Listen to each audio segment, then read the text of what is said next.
চালাবে দেখুন বিচারে করে ঢুকে গেল যদি আমার ঘরের ভিতরে আপনারা শুনে যাবে আগে আসবে লিপিবদ্ধ করে আমার বিধাতায় অগ্নি চলে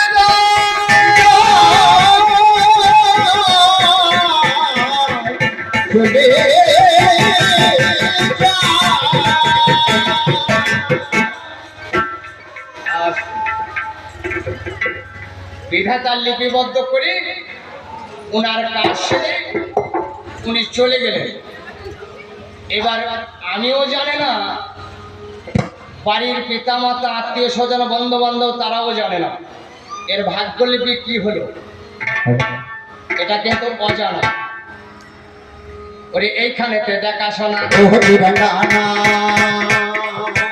এইখানেতে দেখাশোনা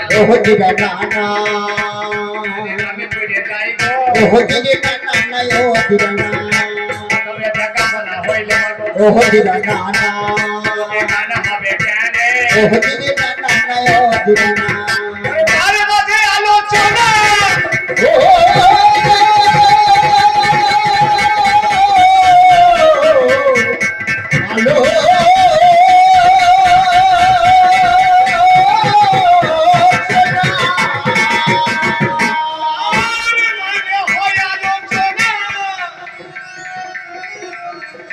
এই না কবি গানে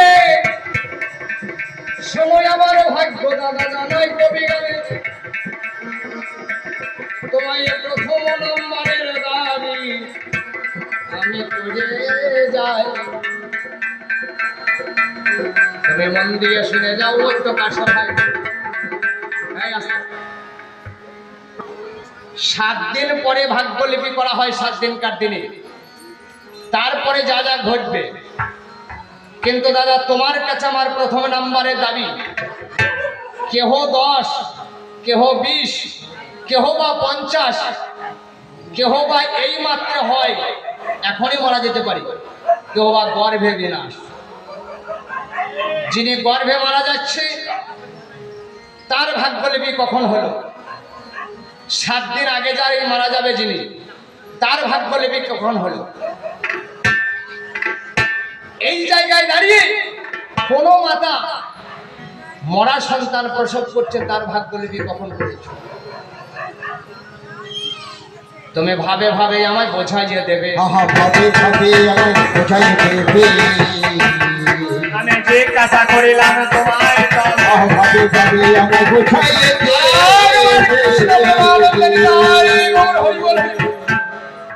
তাই শোনাই আমার বাল্যদার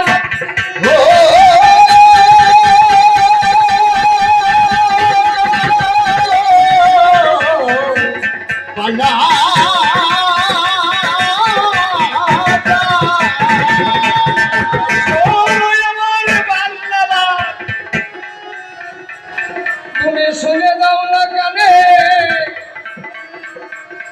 আমি একে একে বলে যাবো আজ কবি গানে। যিনি আমার হরিশ্চন্দ্র সে তো কর্মে লিপ্ত ছিল, বাবাই অযোধ্যার রাজা বটে জানেন শুধু দল। এবার রাজাই আমার প্রত্যেক দিন যাই বনে বনে নিবয়া শিকার করে, রাজা ধর্ম জানায় কবি গান। সেই বনের মধ্যে একটা বাগানে রয়েছে, দাদা সত্য কথা বলে জানাই বলবো না কমেছে, সেখানে একটা বাগান আছে, বিশ্বমিত্রের ফুলের বাগান। স্বর্গের পঞ্চকন্যা দেবরাজ ইন্দ্রের কথা অনুসারে সেই বাগানে ফুলে তুলিতে আসে, প্রত্যেক দিন ফুলে তুলে নিয়ে যায় ইন্দ্রের পাশে। ইন্দ্র তাতে সন্তুষ্ট হয়, সেই পঞ্চকন্যার উপরে